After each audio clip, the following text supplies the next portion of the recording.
सुधिनाई। ओ मगन स्नेह देह सुधनाई।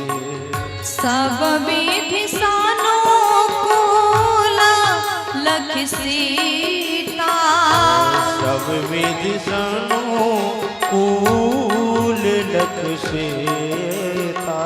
भैनी सोचौर आप डर बीता। भैन सोच और आप डर बीता। जैसे माँ को प्रणाम किया, मैया सीता ने मन ही मन आशीर्वाद दिया। सब विधि से अपनी भाभी को अनुकूल देख करके भरत भैया प्रसन्न हो जाते हैं। चित्रकूट में कुल 5 बैठक हुआ। पहले बैठक में गुरुदेव भगवान ने राम जी को उनके पिता के बारे में बताया। राम, आपके वन में आने के बाद में आपके पिताजी ने प्राण को त्यागा। राम राम कहते हुए अपने शरीर को छोड़ दिया। जैसे राम जी सुने ना, मेरे वन में आने के पश्चात मेरे पिताजी हम सबको छोड़ करके चले गए। खूब रोए भगवान।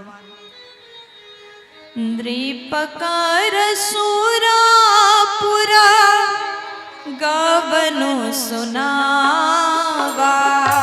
नृपकार सुरपुर गवन सुनावा।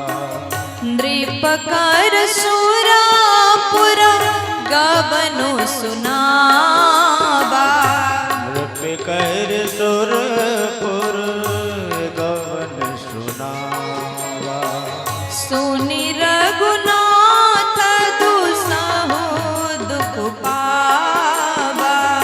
सुनि रघुनाथ दुसहु दुख पावा। मरन है तू निज नेहु बिचारी। मरण है तो निज देहु विचारे। मरन है तू निज नेहु बिचारी। मरण है तो निज नेहु विचारे। भय अति विकाला धीर धुर धारी। है अति विकल धीर धुर धारी। भय अति विकाला धीर धुर धारी। है अति विकल धीर धुर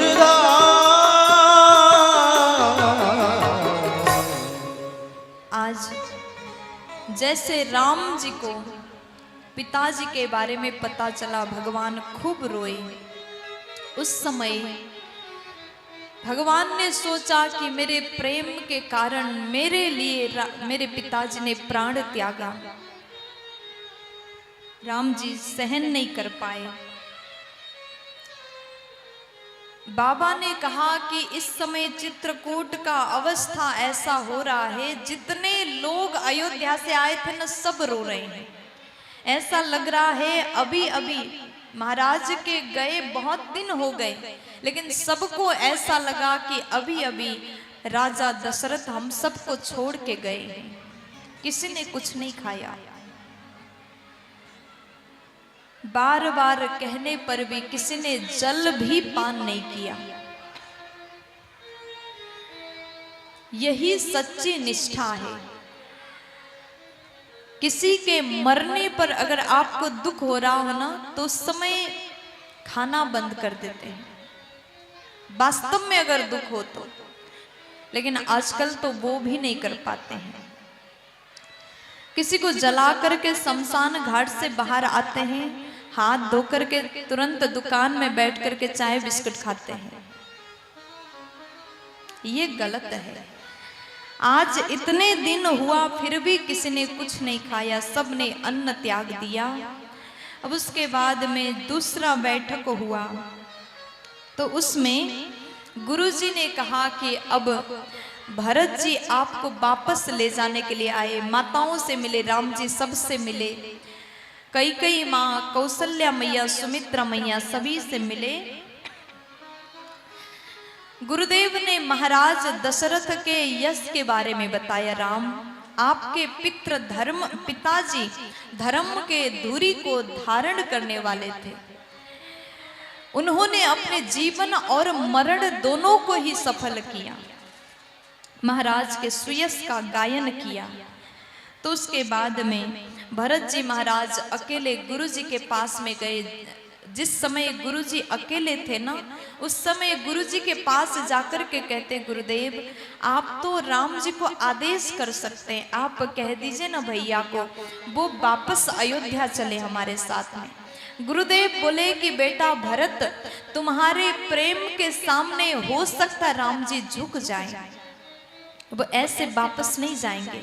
अगर तुम सच में चाहते हो ना राम जी वापस जाएं, तो उसके लिए आपको वन में रहना पड़ेगा। आपको और शत्रुघ्न जी को वन में रहना पड़ेगा 14 वर्ष, और राम और लखन हो सकता है वापस अयोध्या चले जाएं। भरत भैया बोले, गुरुजी अगर मेरे राम अयोध्या जाने के लिए तैयार है ना, तो मैं 14 साल वन में नहीं रहूंगा। गुरुजी ने कहा, तो कितने साल रहोगे?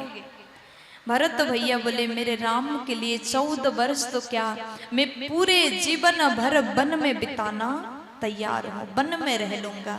लेकिन मेरे प्रभु अयोध्या वापस चले जाते हैं तो भरत के प्रेम ने तो गुरुदेव को भी बांध दिया।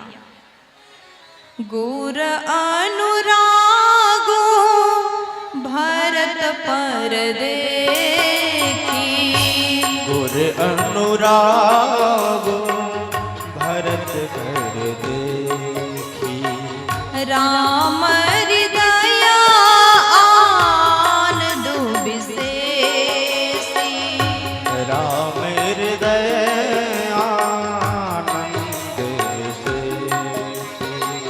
राम हृदय आनंद विशेषी, राम हृदय आनंद विशेषी। गुरु जी का प्रेम भरत जी के प्रति देख करके, भरत जी का प्रेम राम के प्रति देख करके गुरु जी हर्षित हुए। ये बात गुरुदेव ने राम को कहा। अब गुरु जी भरत भैया के तरफ से बोलने लगे, राम आप वापस चलिए और आपके लिए, आपके बदले में भरत जी वन में रहेंगे। आप वापस चलिए ना। और भरत जी की तरफ से जब गुरु ने बात किया तो राम जी को बड़ा आनंद आया। भरत जी आप तो हमसे आगे निकल गए प्रेम में। प्रेम के ही मूर्ति है भैया भरत, इतना प्रेम है, इतना प्रेम है। गुरु जी भी उनके प्रेम में बंध जाते हैं। खूब चर्चा हुआ, 5 बैठक हुआ, लेकिन अभी तक कोई निर्णय सामने नहीं आया। अब उसके बाद में अयोध्या के लोग तो सब पहुंचे, लेकिन वहीं पर जनक महाराज भी आए। राजा आए, राम से मिले, सीता से मिले। जैसे अपनी बेटी को तापस वेश में देखा, महाराज जनक के नेत्र से आंसू आया। जिस पुत्री को राजकुमारी की तरह मैंने पाला, एक राजकुमारी राजा की पत्नी महारानी होकर के जंगल में इस प्रकार इस वस्त्र में घूम रही है। आज अपनी बेटी को देख करके राजा को दुख नहीं हुआ, उनको प्रसन्नता हुआ, और आज खुशी का आंसू महाराज के नेत्र से आया। उस समय जनक ने कहा, तापस वेसा जनक सिय देखी, तापस वेश जनक सिय देखी, तापस वेसा जनक सिय देखी, अष्टवेश जनक सिया देखी। भयाओ प्रेम परी तो विशेषी। भयऊ प्रेम पर तोष विशेषी। पुत्री पवित्र किए कुल दो। पुत्री पवित्र किए कुल दो। सूजस धवाला जब कह सबको। सुजस धवल रघु कह सबको। राजा बोले अगर बेटी सुंदर गुण वाली हो ना तो बेटी एक नहीं 2 कुल को तारती है। सीता जी पर आज गर्व करते हैं। 5वां बैठक जब हुआ सब एक दूसरे के मुंह में देख रहे हैं। राम जी बोले गुरुदेव आप निर्णय लीजिए, आप आदेश करिए। गुरु जी बोले भरत आपको जो मन हो वो कहिए। भरत जी बोले जब आप जैसे बड़े लोग बैठे हो वहां छोटे का बोलना शोभा नहीं देता, इसलिए आप जो भी आदेश करेंगे हमको स्वीकार है। अभी थोड़ी देर पहले भरत जी बोल रहे थे कि आपको चलना पड़ेगा, लेकिन अब कहते हैं आप जो भी आदेश करेंगे हम खुशी खुशी मान जाएंगे। राम जी कुछ कह नहीं पा रहे हैं। जनक राजा को कहा कि महाराज आप बड़े हैं, आप आदेश करिए। राम जी बोले हम लोग समय से पहले हम सबको पिताजी छोड़ करके चले गए, लेकिन फिर भी अभी हम अनाथ नहीं हुए। हमारे पास में पिता तुल्य गुरुदेव हैं और हमारे पास में पिता समान जनक महाराज हैं। ये भी तो हमारे पिता हैं। ये जो आदेश करेंगे वो हम स्वीकार करेंगे। लेकिन जनक जी भी कुछ बोल नहीं पाए, गुरु जी भी नहीं बोले, राम जी भी नहीं बोले, भरत जी भी नहीं बोले। भरत जी कहते हैं कि प्रभु आप आदेश करिए ना, आप जो कहेंगे हम स्वीकार करेंगे। राम जी बोले अगर ऐसा है तो भाई आज हम सब दुखी हैं, पिताजी छोड़ के गए, बंटवारा करते हैं। भरत जी ने जैसे सुना बंटवारा शब्द सुनते ही कांपने लगे, रोने लगे। प्रभु आप मुझसे बंटवारा करेंगे? आप वन में आए और मेरे लिए अयोध्या छोड़ आए, आप अपने भाई को नहीं समझ पाए अभी तक? तो राम जी बोले भाई दुनिया के लोग सुख संपत्ति का बंटवारा करते हैं, हम आज दुख का बंटवारा करते हैं। एक काम करो आप अयोध्या में जाकर के संभालो, मैं तब तक वन को संभालता हूँ। देखो वन भी बड़ा है, अयोध्या से बड़ा तो वन है, इसलिए वन का भार मैं देखता हूँ, अयोध्या के भार को आप संभालिए। भरत जी महाराज कुछ बोल न पाए। फिर अंतिम में जाकर के भरत जी कहते हैं प्रभु आप मुझे अब आदेश कर दीजिए, आप कितना भी कठोर आदेश करोगे मैं स्वीकार करूंगा। भरत जी ने एक ही बात कहा,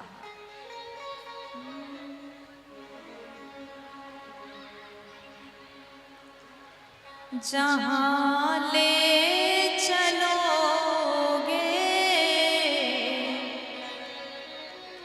वहीं मैं चलूंगा,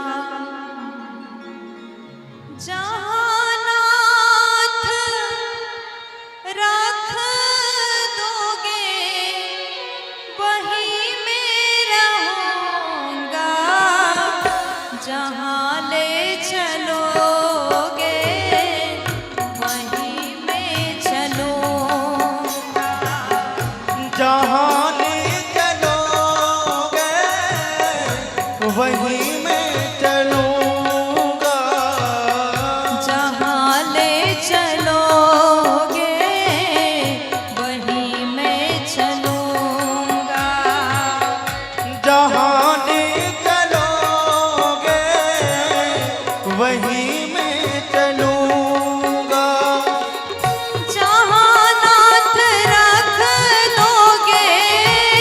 जहाँ नाथ रख